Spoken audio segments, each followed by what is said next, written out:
Hello and welcome to today's webinar, the Insurance Risk Surveyors Guide to Controlling Risks within Commercial Kitchen Extract Systems in Compliance with TR19 Greece. We have not one, not two, but three expert speakers on our panel today. They are Gary Nichols, MD at Swiftclean, co-author of TR19 Greece, Martin Hemlin, the Commercial Director at Swiftclean, talking case studies, and Chris Major, Head of Operations at the BESA, covering the VHR scheme. So we'll hear from each of our panel, then at the end of the webinar there will be a Q&A session. If you have any questions throughout the webinar, you can type them at any time into the question box, and we'll get round to as many as we can at the end of today's webinar. So without further ado, let's get started, and I'll hand over to our first speaker, Gary Nichols. Thanks, Gary. Thanks, Abby, and welcome everyone. You can see on the screen there, that's my agenda for covering TR19 Greece in the next 15 minutes.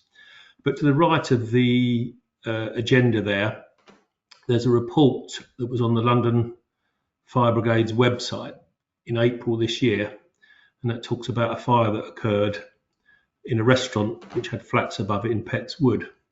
They had 70 firefighters attend the fire, which had spread into the kitchen extraction system due to greasy ductwork, and there were 15 people had to leave the building because they were in flats above, and some people were actually assessed by the London Ambulance Service on site. This is the seriousness of the subject we're talking about. Poorly maintained kitchen extraction systems do lead to fires. There have been many fires that have occurred, and regularly we see them reported on the London Fire Brigade's website. Could I have the next slide, please, Abby? So the objective of TR19 Greece. So basically, it provides a management process for controlling the risk of grease build-up and associated fires. The photograph you can see on the screen there was grease that was removed from one of the systems that Swiftclean cleaned a few years back, and we weighed that grease, and there were 42 kilograms of grease removed from a section of just 15 meters. Now, clearly that system had never been maintained properly, and the objective is basically to stop that from happening. So it provides, information for commercial caterers who are appointing a contractor. It provides a specification for the correct fire safety maintenance of kitchen extraction systems. It gives levels of compliance that the contractors need to adhere to meet the standard. And it also provides processes for contractors to follow on health and safety and fire safety. It talks about the fire safety regulations that are relevant to kitchen extract fire safety and building insurance conditions. So the compliance requirements for TR19 are stipulated by the BESA, and what is said in TR19 is to assert that the services conform with the TR19 specification. The contractors must do these three things. They must undertake the work in conformity with the specification. They must have a team leader or a supervisor, the person who oversees the work on the site, who's responsible for signing it off. That person has to be qualified to the BESA GHT qualification, the Grease Hygiene Technician, or something equivalent that's accepted by the BESA. And the organisation must be registered with the Building Engineering Services Competence Assessment Scheme, which is known as a Ventilation Hygiene Register, or some equivalent scheme which has been authorised by both the Risk Authority and BESA itself. Chris will be talking a bit more about that scheme as we move on. So, without doubt, the most significant risk when managing fire safety in kitchen extraction systems is accessibility. This is the biggest problem that contractors face when trying to clean the systems fully in compliance with TR19. Ductwork and components must be firstly safely accessible. So, how does the person get to the duct face in the first place? And then we have to have access doors installed in the actual steel ductwork to enable them to get inside to remove the grease. TR19 stipulates that the maximum distance apart that an access door can be is 2 meters. In some cases, it needs to be closer if the ducting is quite small. But most importantly, when cleaning a kitchen extraction system, if there are areas that are physically impossible to get to at the time of cleaning, they must be reported. Now, the table shown there, which is table 1 from TR19, stipulates where access doors should be installed. That's either side of volume control dampers and fire dampers and attenuators, and either side of changes of direction, of filter sections. Horizontal ducts and riser ducts should ideally have access doors every 2 meter centres. Either side of fans, we should have access doors, and then at the discharge grill mesh, there should be another access door there as well. There are notes in TR19 which give you a bit more detail about it. But when clean kitchen extract systems are only partially cleaned, it's really critical that the reason for that partial cleaning is documented in the post-clean report. And from an insurance perspective, if you're looking at post-clean reports that is compliant with TR19, even if it's been partially cleaned, there should be a certificate in there that is a grey certificate if it's partially cleaned. So if you come across a report which has a grey certificate, then there's still a risk remaining in that system. And Chris will highlight that a bit further when he talks about the VHR scheme. Could I have the next slide, please, Abby? So, managing fire risk by controlling grease accumulation. So, obviously, the more grease we've got in the system, the higher the risk. The photographs you can see there are of kitchen extract systems that have clearly not been controlled in terms of the grease accumulation. They've got up to very dangerous levels there. What we aim to do within TR19 is to ensure that between ppm cleans, the grease deposit level, the mean grease deposit level, doesn't exceed 200 microns, which is 1/5 of a millimetre, or half the thickness of a typical business card. And also to make sure that no single measurement exceeds 500 microns, or 1/2 a millimetre. That's what the specification states is a requirement. And also importantly, that the client and the contractor carry out have regular review meetings to look at what the grease readings have been between cleans, so that the frequency of cleaning is adequate to keep the grease levels within those parameters. In other words, so that the average level of grease in a system does not exceed 200 microns between cleans. So we measure grease levels using what's called the wet film thickness test, and the sort of hexagonal device you can see there, the alcometer device, is a staged sort of, it's like a precision tool which is stainless steel, and you have like increments of measurements from 25 microns running around to 3,000 microns.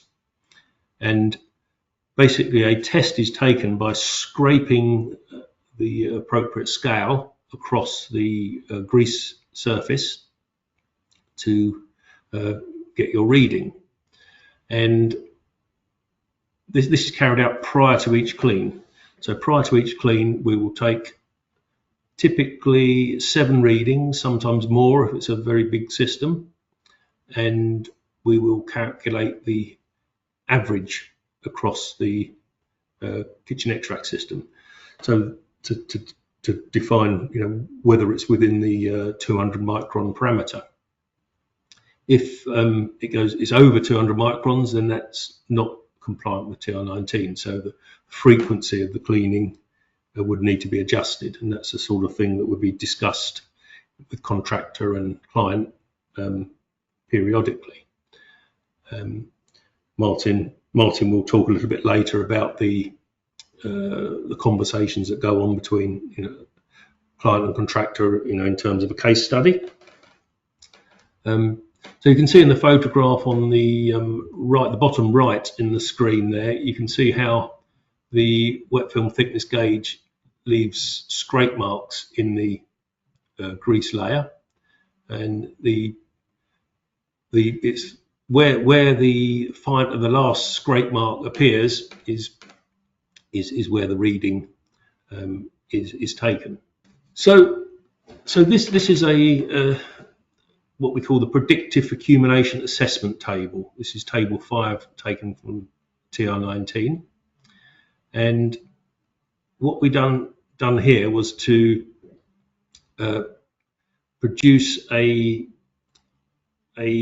set of levels which could be used to define how frequently a system needs to be cleaned to keep it within the 200 micron parameter.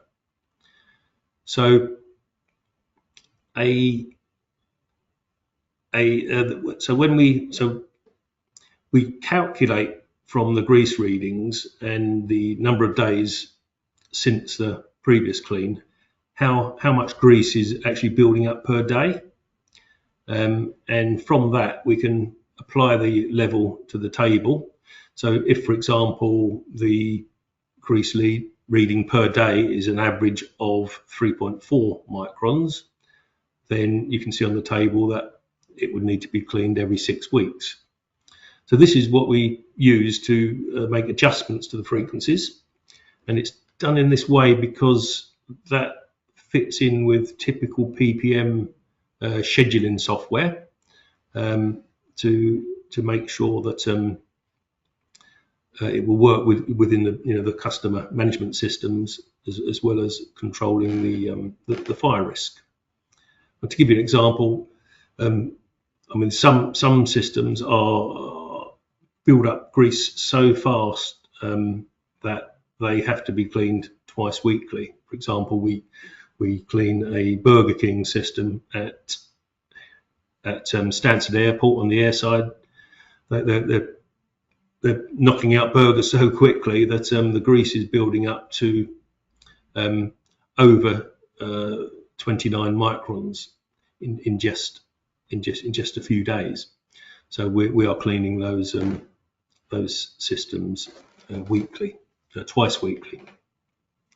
So that's sort of how we go about how TR19 requirements are set.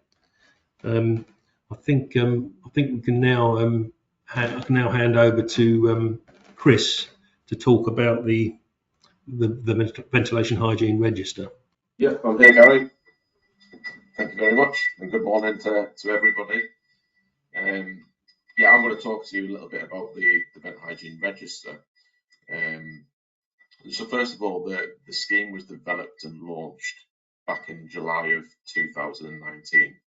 And at that point in time, it was known as the BESCA Vent Hygiene Elite Scheme. It was under the management of BESCA, as they are the certification arm of the BESA group. And BESCA holds third-party UCAS accreditation for product certification. And this allows BESCA to show impartiality as a third party within the BESA group. In 2023, the decision was made to rebrand the scheme to give it a bigger presence within the industry. However, the operational element of the scheme itself remains with BESCA and under that UCAS accreditation. so all delivery of its services remain there. So it's a new name, a new look, brand new website with more information, and an exciting new chapter for the vent hygiene industry, but still the same register. The reason I put that on there is that you may see reference throughout the next few slides to VHE, but it's purely a legacy term, and it'll be updated within TR19 upon review of the standard. Next slide, please, Abby. So, being a member of VHR, it's all about mitigating risk, and risk for both the contractor and their clients. TR19, as Gary said, is the industry specification for specialist hygiene works. And within it, specifically section 7, it mentions each post-clean report will be registered on the BESCA VHE scheme or equivalent recognised scheme to be compliant with TR19. Therefore, all of our members must agree to the terms of registration, and that is a commitment to notify the Vent Hygiene Register of their works within this sector. So being a member of VHR means that you are complying with the requirements of TR19 as per that statement I've just read out. In order to become a member, contractors must show commitment to competence of individuals and compliance from a company perspective. And this is checked through a robust audit framework that we have in place, and I'll go on to that shortly in a little bit more detail. Contractors who've been audited and have third-party organisation assessing their works are proactively showing that they are mitigating their risk and enhancing their reputation. Contractors need to have it in their mindset that if a fire was to take place with one of their clients' premises as a direct result of grease accumulation, an insurance company should be needing 2 questions answered. Firstly, when did you last have your grease duct extraction system cleaned? That is something they will be asking a client. Secondly, was the contractor qualified to TR19 and an approved VHR member? If TR19 states that contractors must be a member of the VHR scheme, if they're not, it puts them at significant risk. If we can move on to the next slide, Abby, I'm just going to talk you through that onboarding process now.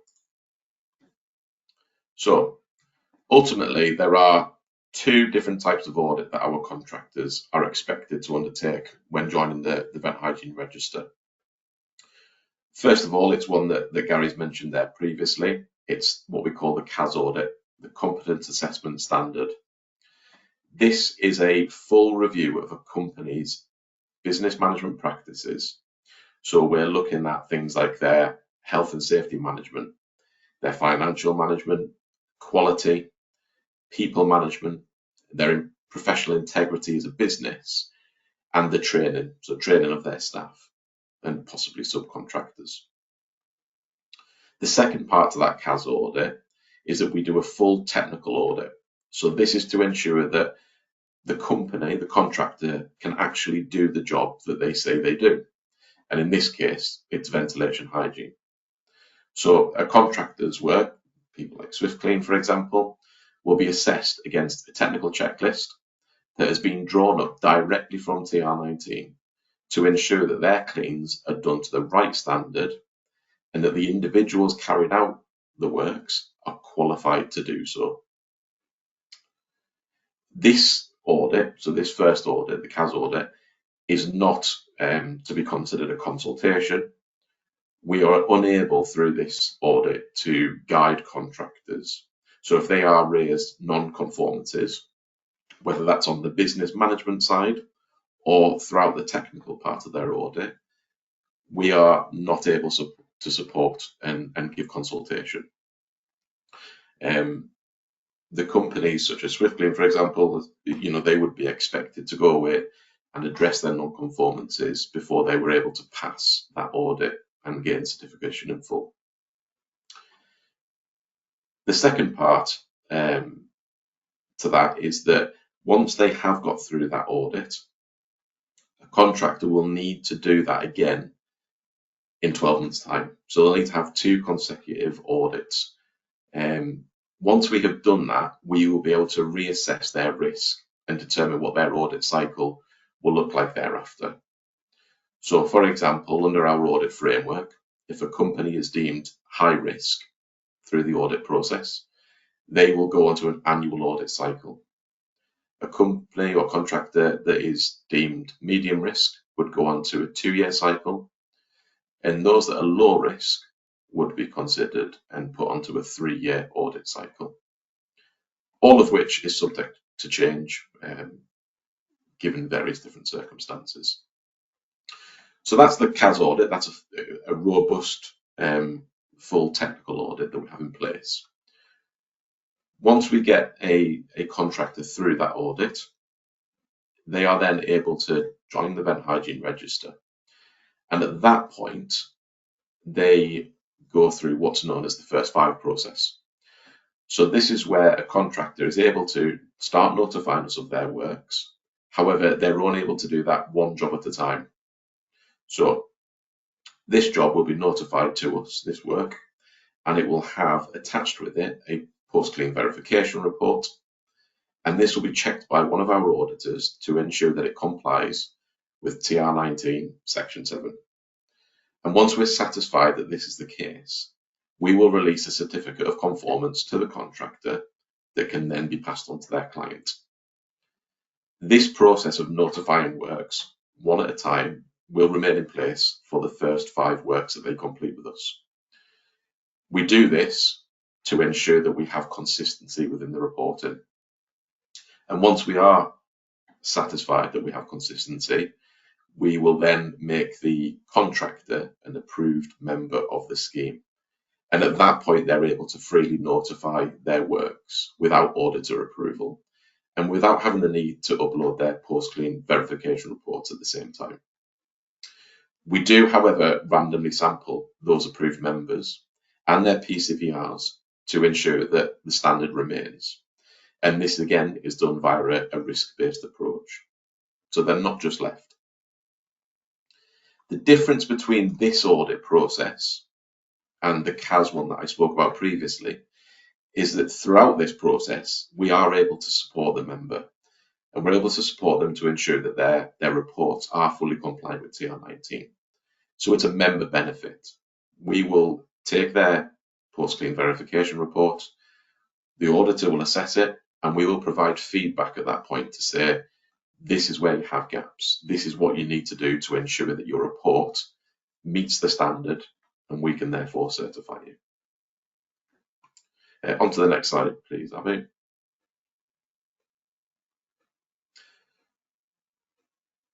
We have spoken a little bit there about issuing of certificates, and Gary mentioned it in his presentation as well. We have two different types of certificates that we issue through the system. The first one being a fully compliant certificate.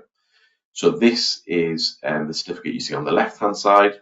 It has the bees are branded blue colours in its logo and its design, if you like. And this states that the works that are being carried out are fully compliant with TR19 standard and that a full clean has taken place. And this will be reflected again within the post-clean verification reports and the schematic diagrams that are within that. And this is what the contractor has notified to the register as being fully compliant. The second one there is on the right-hand side, and you'll notice that the colouring is slightly different. We have a grey design, and in the words of Gary there previously, this is to show that there are grey areas within the system. So there has been a clean that's taken place. However, the contractor has identified that certain parts of the system are unable to be cleaned. And I know that Martin may elaborate on that slightly in his presentation coming up shortly. So those are the company certificates that we issue out of the system. As I said before, when a contractor is in their first 5 process, They will only be released, those certificates, once the auditor has passed and signed them off. Next slide, please, Abby. The other certificates that we check is the competency certificates. So when a contractor applies to come onto the scheme, again, as Gary's previously mentioned, there is a requirement for TR19 that a contractor has at least a minimum of one grease hygiene technician. So the BESA offers a couple of different courses. The first one is a grease hygiene operatives course.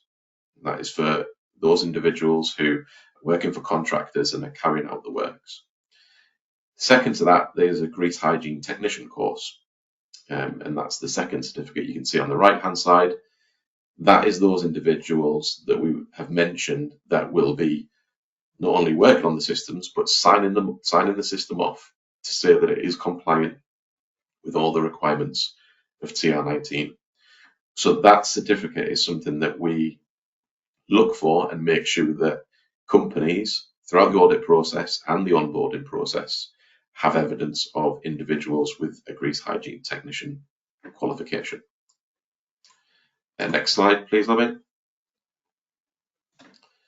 It's really important that we have some governance around what we are doing as a scheme, and therefore there's over 60 years worth of knowledge, expertise and skills on the list that you see there on the screen from individuals that work within this sector and have been a real driving force within the vent hygiene community. So those individuals are part of the Vent Hygiene Register user group, and we use this group to really, ratify what it is that we are doing as a scheme and to help steer the direction of travel, not only now but in for the future as well. Next slide, please, Abby. And finally, from me, a publicly available tool. It's on the BESA website. We have a search function, and that search function allows anybody, insurance companies, specifiers, anybody in the public, access to the register through various different search functions. You can do that via a postcode, through the mileage from your business. We can do it through company name. It basically brings up a list of all our contractors and their status.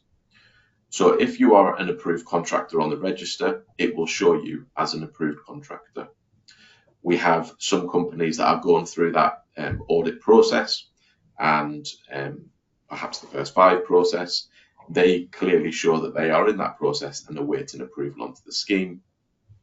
We have some companies that are suspended, so they may not have renewed their membership in time, and we're currently possibly working with them to change that. But at that point in time, they are not able to notify their works with the Vent Hygiene Register. We show companies whose membership has expired, and that they actually are no longer willing to renew their membership. The companies who have voluntarily withdrawn as well, so companies who have said, I don't want to be part of this register anymore, they are clearly shown and stated on the website. And then there are some companies as well that we've removed from the register due to various different reasons.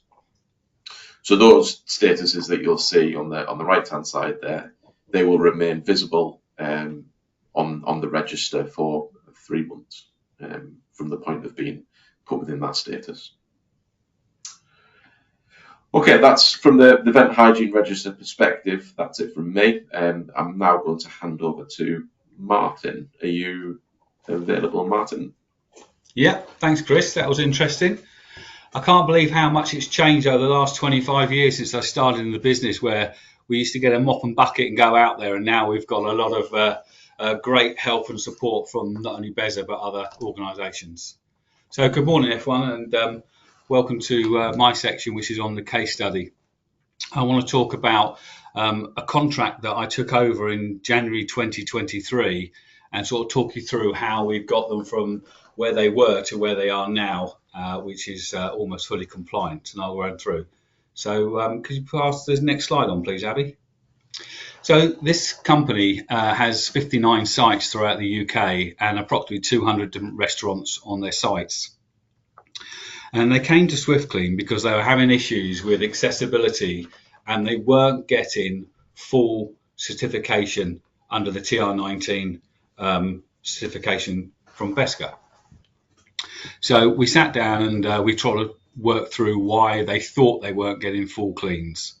And at the end of the long negotiations, we decided together that they would hand us 20 of their sites for an initial inspection and cleans. And that was approximately 80 kitchen extract systems.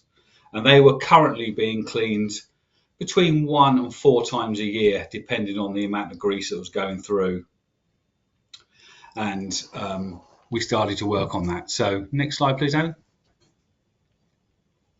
So we knew that the obvious solution problems were probably going to be access doors, builders' hatches need to be put in to get into access to the ducting, possibly some platforms to be put on the roof or ceilings to allow safe working, and then possibly high-level access equipment to reach the awkward fans or the exhaust grills on the roof or up in the shopping centres, wherever they were to be, and possibly using different techniques other than scraping and chemical cleaning, maybe a brushing system for hard-to-reach risers or possibly abseiling, depending on what we found on site. Next slide, please, Amy. So what we did, we agreed with the client to send a team to each of the 20 sites and start cleaning the kitchen extract systems, and using the TR19 grease post-clean report, we would then come back to the client after each clean and advise them of what we found, what we could get to, what we couldn't get to, and what the solutions were to get them fully compliant and fully cleaned. Now, they had a number of different types of restaurants, going from the high fat producing burger restaurants to the medium producing grease restaurants, and right down to very low grease producing restaurants. And after the initial round of cleans, we noticed that a lot of them were on the same frequency from the previous incumbent. And we decided that we'd use a table 5 from TR19 grease and work on the frequencies that would keep them compliant. Now, it wasn't an overnight bang, it's all done. It doesn't work that way. You know, we had weekly meetings with the client, and we still do, on their access issues and what we have managed to remedy and what still needs some action either from us or from the client. But after the initial round of cleans and we put all the data into our systems, it came out that we could then start moving, or suggest to move, the high producing grease restaurants from 16 weekly cleans down to 8 weekly cleans, and we moved the medium producing grease restaurants from 32 weeks down to 16 weeks. This was to keep them, or the hope was to keep them below the 200 microns means average between the cleans, which is important. But we also noticed that a lot of their low producing grease extract systems were being cleaned more than once a year, and they didn't need that. They could go down to yearly. So this frequency move works both ways for the client, as long as they're compliant, and in between cleans, the medium average is not more than 200 microns. So after that round of initial cleans recommendations, we set to task to tackle the access issues. And we were right in our assumptions, as the previous slide says. There were access doors shortages, there was hard to reach areas, there were areas that seemed impossible to get to. So we had to work very, very closely with our client and our client's installing company, their ductwork installer, to get us access to the systems to get the grease out and keep them compliant. We fitted over 100 access doors into the systems to bring the gaps between the access doors down to more like the 2 metre centres as TR19 grease recommends, but also we brought them even closer on some extra hard to reach areas where we couldn't get our hand around a bend or something, just to make sure we could get all the grease taken out. We also had to get the client to install some working platforms into their ceiling voids and a couple onto the roof to make it safe to access the fans or the ducting within the roof void, because you must be able to access the ducting safely, otherwise it won't be cleaned. And why would you risk people's lives to clean something just for the sake of it? You would have the right equipment. So we work very closely with them. And unfortunately, the client had to dip their hands into their pockets and spend a bit of money, but this was to get them compliant. Then after the second round of cleans, we rechecked the data from the grease accumulation, and we moved a few other sites around. So some of the sites that we moved to 16 weekly had to come down to 8 weekly, but some of the 8 weekly ones we could move back up. We started to understand what grease was being put into the system. And we met up with the clients again and put everything to them. And from that, they had the confidence to move to Swiftclean their other 39 sites. So we were now in control of their 200 odd restaurants throughout the UK. And we started to work and repeat what we did on the first 20.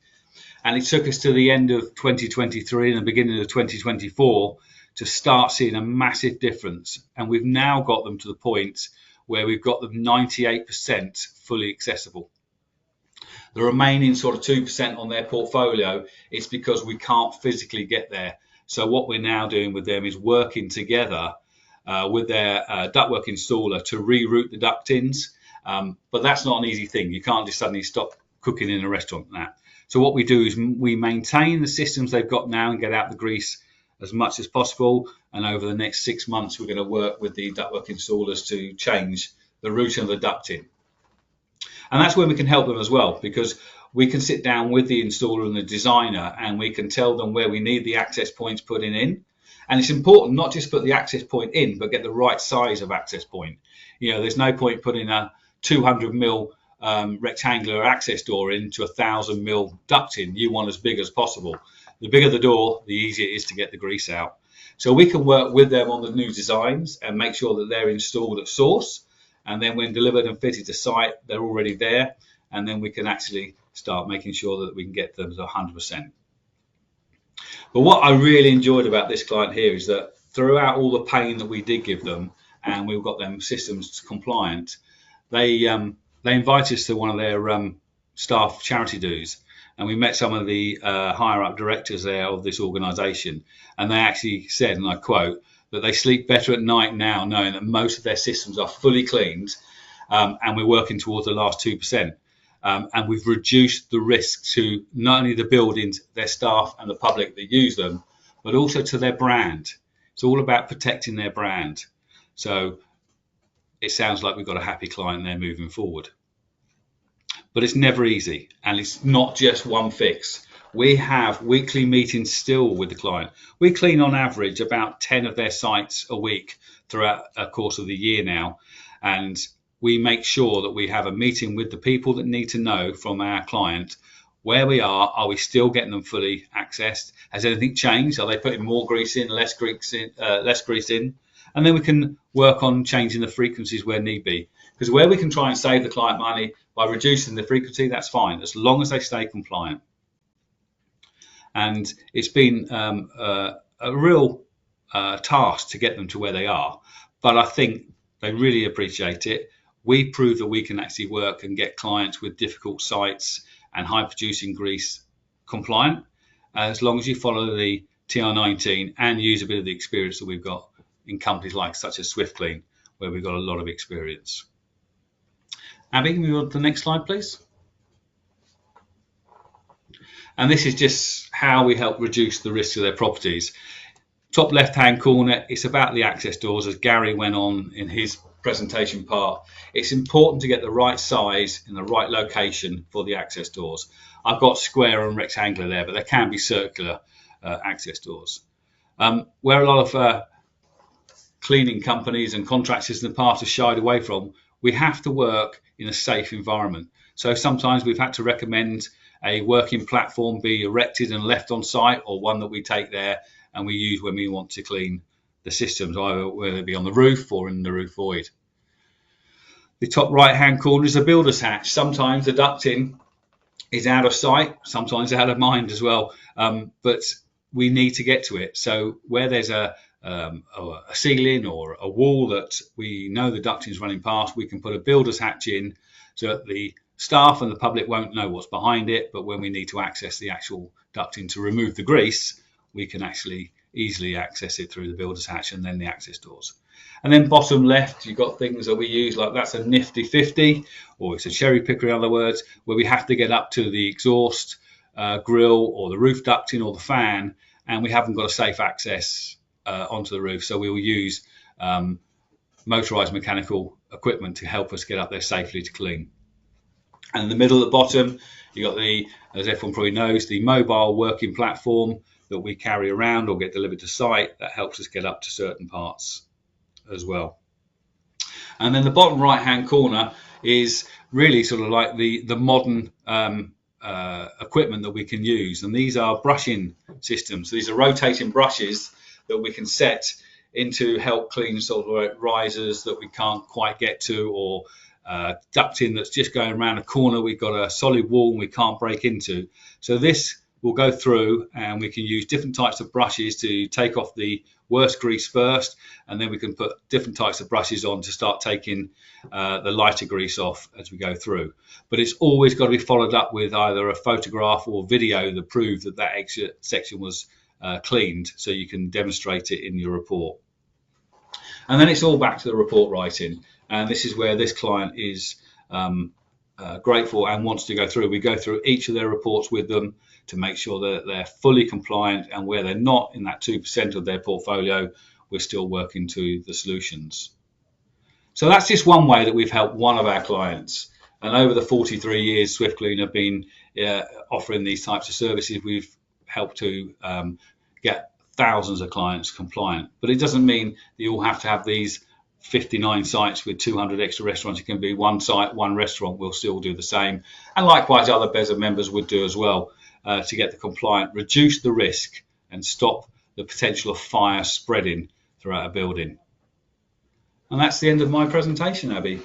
I'll pass back to yourself now and we'll see if there's any questions. Hi, thank you. Thanks, Martin. Thanks, Gary and Chris. That was great. It was really insightful.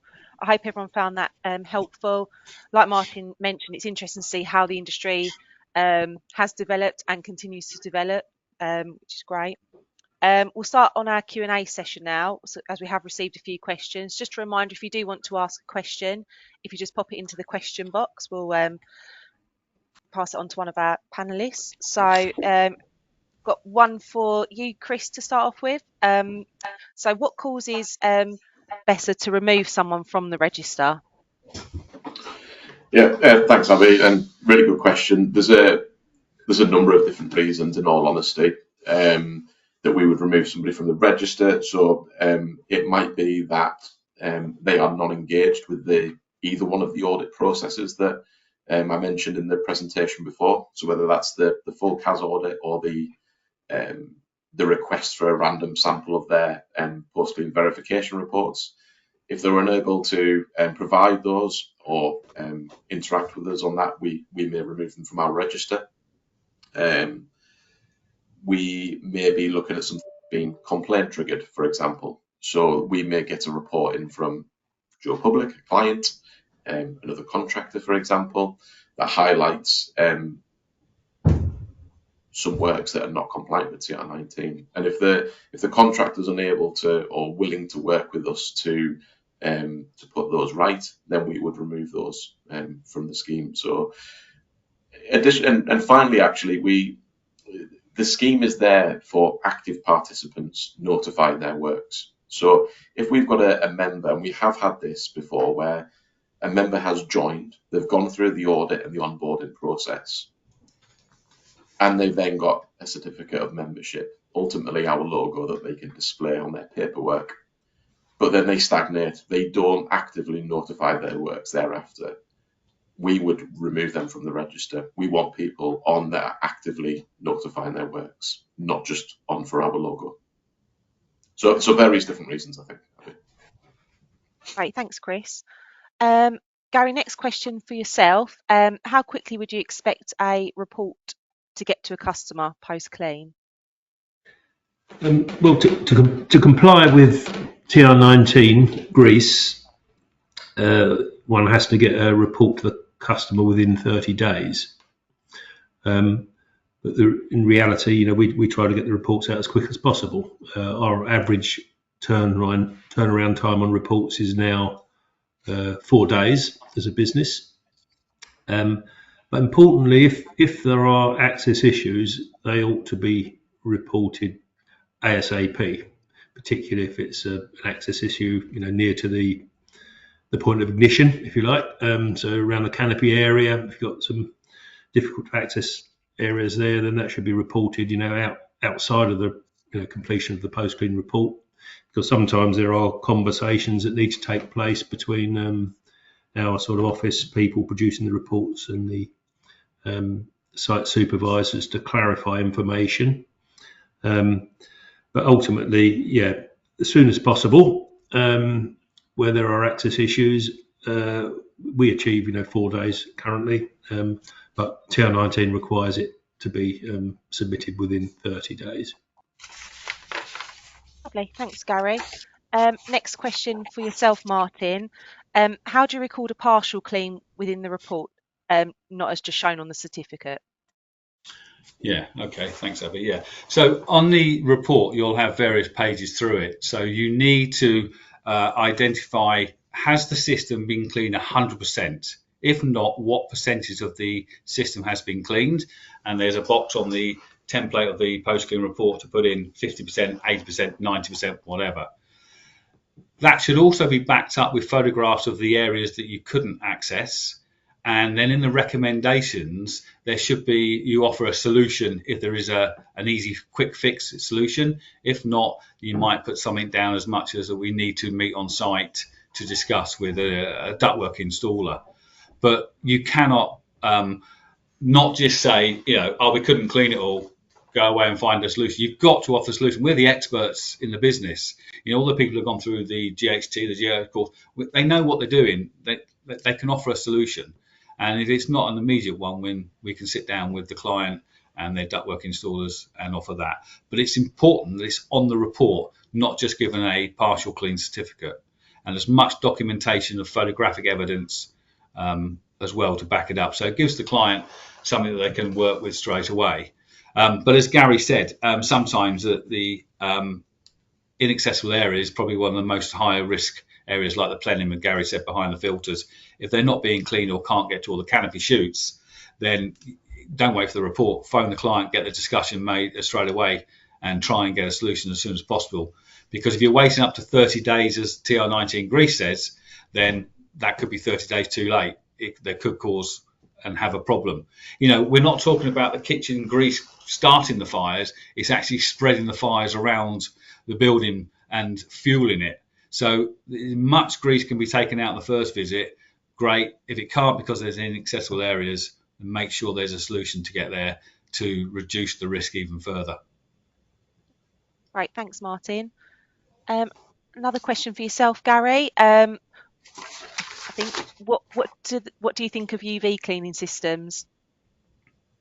Or open up to the panel if anyone has any. I think there's lots of different systems in kitchen. There's UV, there's electrostatic precipitation filters. They all work to a certain extent. They reduce the amount of grease, that is going through the system. The importance of them is that they're maintained properly. I think what we find is that often these devices to reduce or stop grease coming through or going into the system or coming out of the system, we often find they're not maintained properly, therefore they don't work. But I think it's pretty critical that the maintenance is followed accurately. So they've all got their part to play. It's all about reducing risk, but the most important thing is proper maintenance of those devices. Yeah. Right, thanks, Gary. Martin, a question for you. How long would you have as a client to action any areas of no access on your site? Well, I want to say straight away, but it doesn't always work that way. You've got to, you know, it all depends on where it is and what it is. But, you know, if we get to a site and we can't, sake of an access door, I'm hoping that most of our teams will have an access door on the van and we can put one in, you know, so the next time we're passing, we could fit it in. If it's, let's take the other extreme. We want to reroute the duct in because we can't physically get to that part. I've been working with the client that I was using in the case study for almost 14 months now.